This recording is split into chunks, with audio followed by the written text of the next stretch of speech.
এই যে এইগুলি হইল হ্যান্ড ফিটিংয়ের জন্য। এখন নিয়েছি হলো যে হ্যান্ড ফিটিং ককাটেল ঠিক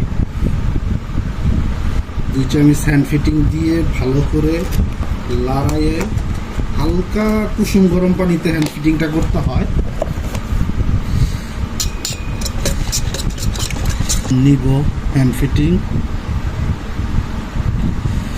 ফার্স্টে ককাটেলটাকে খাওয়াবো। ককাটেলটা দুপুরে খেয়েছিল মনে হয়, আর খাওয়াতে পারে নাই।